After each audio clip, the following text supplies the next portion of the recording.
आता पुनर्विकास एक निरंतर चालणारी प्रक्रिया आहे.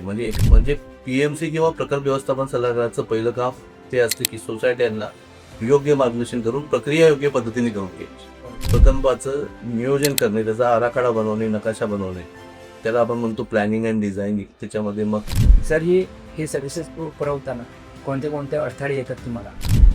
परंतु शासनाने जी आर काढला तो सोसायट्यांच्या फायद्यासाठी काढला. सोसायटी आणि विकासकामध्ये जे करारनामे होतात त्याच्यामधल्या अटी शर्ती या सभासदाच्या हिताच्या विरुद्ध नसाव्यात. दुसरी एक मानसिकता आहे काही सभासदांच्या बाबतीत असं असते की मला काय फायदा होईल, मला जास्तीत जास्त बेनिफिट किती मिळेल, किंवा एखादी बिल्डिंग 30 वर्ष जुनी नाही आहे परंतु महापालिकेने तर ती धोकादायक जाहीर केलेली आहे, तर अशा बिल्डिंग या पुनर्विकासाला पात्र होतात. सर बिल्डिंगचा पुनर्विकास करताना, रिडेव्हलपमेंट करताना त्यातील जे रहिवासी असतात त्यांना आपण काय आश्वासन किंवा काय गॅरंटी दिली जाते? तर हे जर रिसायकल मटेरियल वापरलं तर निसर्गाचा नाश कमी होण्यास मदत होईल.